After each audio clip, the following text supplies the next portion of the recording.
இந்த சிற்பத்தெல்லாம் பாருங்க எப்படி இருக்குன்னு. ரொம்ப அழகா இருக்குல்ல? ஆமா, நான் கூட வரும்போது எல்லாத்தையும் ரசிச்சுட்டு தான் வந்தேன். உங்களுக்கு ஒண்ணு தெரியுமா, இந்த சுவாமிக்கு பூதகணேஸ்வரன் பேர் வந்ததுன்னு? ஆ, நான் கொஞ்சம் கொஞ்சம் கேள்விப்பட்டிருக்கேன். இருந்தாலும் நீங்க சொல்லுங்க, நான் தெரிஞ்சுக்கிறேன். பல்லாயிரம் வருஷத்துக்கு முன்னாடி மயன் மன்னனால கட்டப்பட்டது இந்த கோவில்னு சொல்லப்படுது. அப்புறம் பார்க்கல் கடையும் போது வெளிவர சங்கு இந்த கோவில தான் இருக்குன்னு சொல்றாங்க. இதெல்லாம் நீங்களும் நம்புறீங்களா? ஆ, நம்பர்தான்னு சொல்லிட்டு இருக்கேன். உங்களுக்கு ஒரு விஷயம் தெரியாதுல்ல, இந்த கோவில்ல ஒவ்வொரு பிரதேசத்துக்கும் அந்த சங்குடைய ஓசை இந்த ஊர் மக்கள் கேக்குறோம்.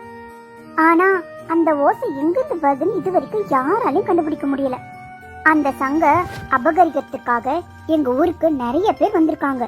ஆனா யாரோட முயற்சியும் இது வரைக்கும் ஜெயிச்சதில்ல. ஆமா, உங்களுக்கு மயன் யாருன்னு தெரியுமா? நான் ஒரு புத்தகத்துல படிச்சிருக்கேன்.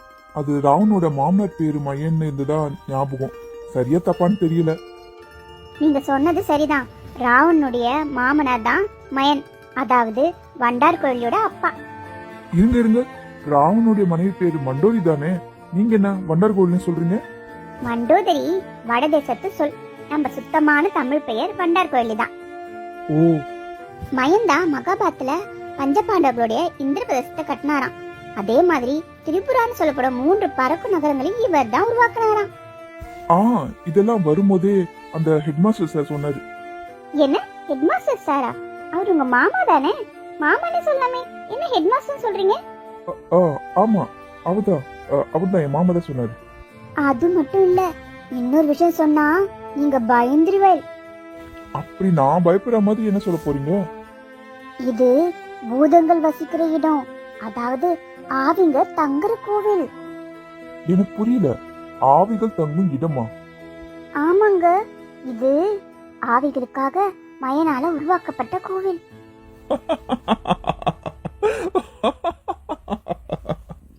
எங்க நீங்க என்னமோ கிட்ட இருந்து பார்த்த மாதிரியே சொல்றீங்க.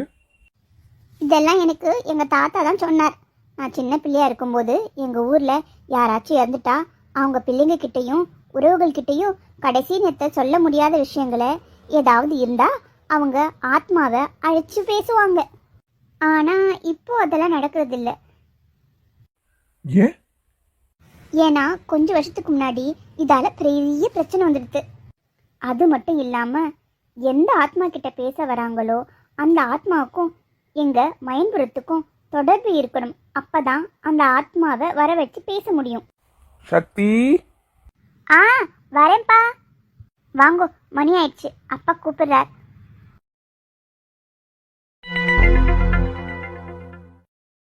இந்த கோவில் பூதங்கள் தங்குற இடமா? இறந்தவங்க ஆத்மா கூடலாம் பேசுவாங்கன்னு எங்க தாத்தா சொல்லியிருக்காரு. சக்தி சொல்றதெல்லாம் கேட்கும்போது இந்த ஊருக்கும் எனக்கும் ஏதோ தொடர்பு இருந்தே ஆகணும் போல. இப்போ என்ன பண்றது?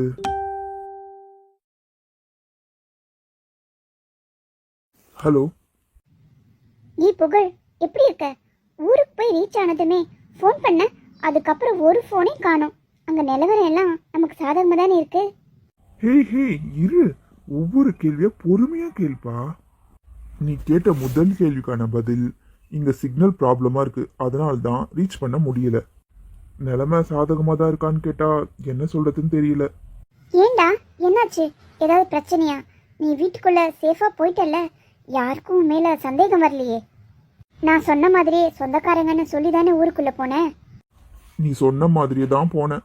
வாதியார் தான் கொஞ்சம் கோவமாயிட்டாரு. என்கிட்ட கேட்காம எப்படி சொந்தக்காரன்னு சொல்வீங்கன்னு கோவப்பட்டாரு. மற்றபடி எந்த பிரச்சனையும் இல்லை. காலையில கோவிலுக்கு போயிருந்தேன். அங்க நீ சொன்ன சக்தியை பார்த்தேன். ஓ, நீயா போய் பேசுனியா இல்ல அவளா வந்து பேசினாளா? அவங்களாதான் வந்து பேசினாங்க. சரி புகழ், நீ அவகிட்ட நல்லா பேசி பழகு. அவ உனக்கு தேவையான நிறைய உதவிகளை செய்வா. ரொம்ப நல்ல பொண்ணு.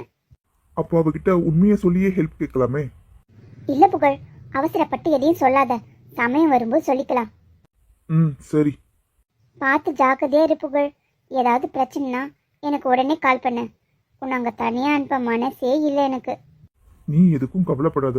உன்னுடைய எக்ஸாம்ஸில் கவனத்தை செலுத்து. இங்கே எல்லாத்தையும் நான் பார்த்துக்கிறேன். பார்த்து சேஃபாக இரு. I love you. I love you டூடா. சரி, அப்போ நான் வைக்கிறேன். சரி. அப்பா, இப்போதான் மனசு ஏதோ லேசான மாதிரி இருக்கு. உள்ள வரலாமா? வாங்க. நம்ம பேசும்போது வந்திருப்பாங்களா இல்ல இப்பதான் வந்திருப்பாங்களான்னு தெரியலையே. என்னாச்சு? ஏன் இப்படி பதட்டமா இருக்கேள்? அது அது ஒன்றும் இல்லைங்க. நான் ஏதோ யோசனையா இருந்தேன். திடீர்னு குரல் கேட்கவே. ஆமா, கையில என்னங்க சக்தி? அப்பா பிரசாதம் கொடுத்து அனுப்பினார். இதை உங்ககிட்ட கொடுத்துட்டு வரலாம்னு வந்தேன். இந்தாங்கோ, இதுல புளியோதரை இருக்கு, ரொம்ப சுவையா இருக்கும், சாப்பிட்டு பாருங்கோ. தேங்க்ஸ் சக்தி. எதுக்கு இந்த தேங்க்ஸ் எல்லாம்? எப்பவும் வாதிரைய வீட்டுக்கு பிரசாதம் கொண்டு வந்து கொடுப்பேன். இப்போ உங்களுக்கு சேர்த்து கொண்டு வந்திருக்கேன், அவ்வளோதான். சரி வாங்க, வந்து உட்காருங்க. பரவாயில்ல, இருக்கட்டும். எனக்கு கொஞ்சம் வேலை இருக்கு, நான் புறப்படுறேன். அட, சும்மா வந்து உட்காருங்க சக்தி. எனக்காக பிரசாதம்லாம் கொண்டு வந்திருக்குங்க. அப்படியே போனா எப்படி? அது சரி. இந்த சேர்ல உட்காருங்க. அட, நல்லா தான் உட்காருங்களேன். ஏதோ ஓட்டப்பந்தயத்துக்கு போறவங்க மாதிரி உட்கார்ந்துட்டு இருக்கீங்க. சரி.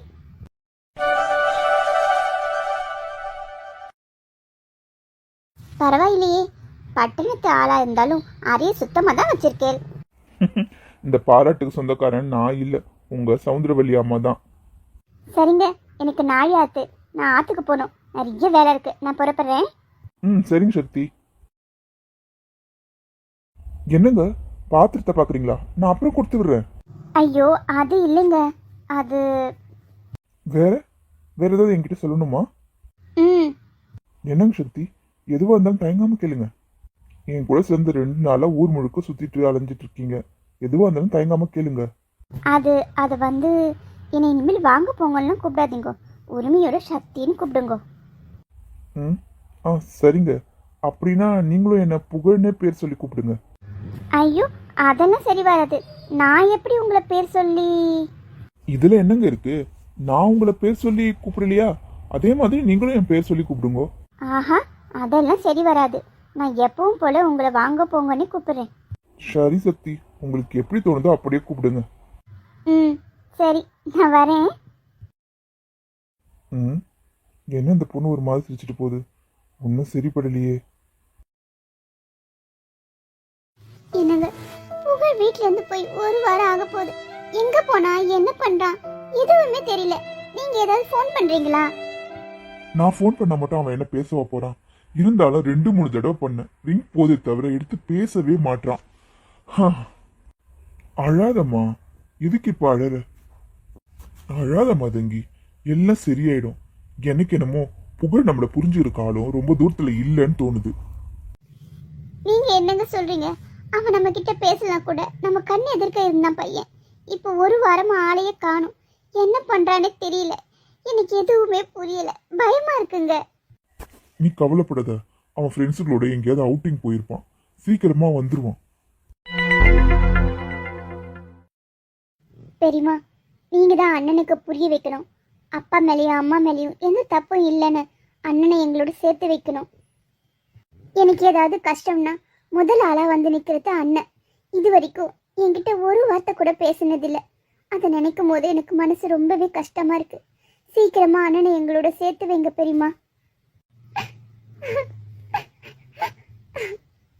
அம்மா, நான் காலேஜுக்கு போயிட்டு வரேன். ஒரு நிமிஷம், இதை வந்துடுறேன். எங்கடி இவ வேக வேகமா ஓடிட்டு இருக்கா? நம்ம 2 பேருக்கும் ஒருத்தர் ஒருத்தர் அறிமுகம் தேவை இல்லைன்னு நான் நினைக்கிறேன். என் அண்ணன் எங்க இருக்காரு, எப்படி இருக்காரு, எப்போ வருவாரு, இதுக்கு மட்டும் நீங்க பதில் சொன்னா போதும். இது எதுக்கு என்கிட்ட வந்து கேட்குற? உன் அண்ணன்கிட்டயே போய் கேட்டுக்க வேண்டியது தானே. அப்பா நிறைய முறை ஃபோன் பண்ணாரு, அண்ணா கால் அட்டன் பண்ணவே இல்லை. அம்மா ரொம்ப வருத்தமாக இருக்காங்க. உங்களுக்கு எங்கள் குடும்பத்தில் நடக்கிற எல்லா விஷயமும் தெரியும்னு எனக்கு தெரியும். அண்ணன் எங்கே போயிருக்காரு, அவர் எங்கே இருக்காருன்னு கூட சொல்ல வேண்டாம். அவர் பத்திரமா இருக்காரான்னு எங்களுக்கு தெரிஞ்சா போதும். சொல்லுங்க ப்ளீஸ்.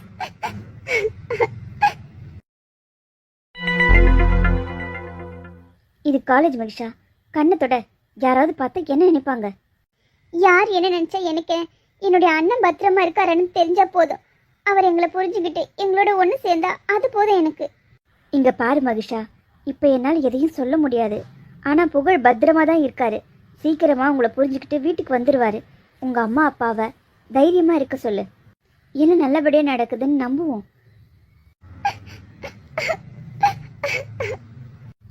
அழாத மகிஷா, எல்லாம் சரியாயிடும் சொல்றல, என்னை நம்பு. போ, கிளாஸுக்கு போ.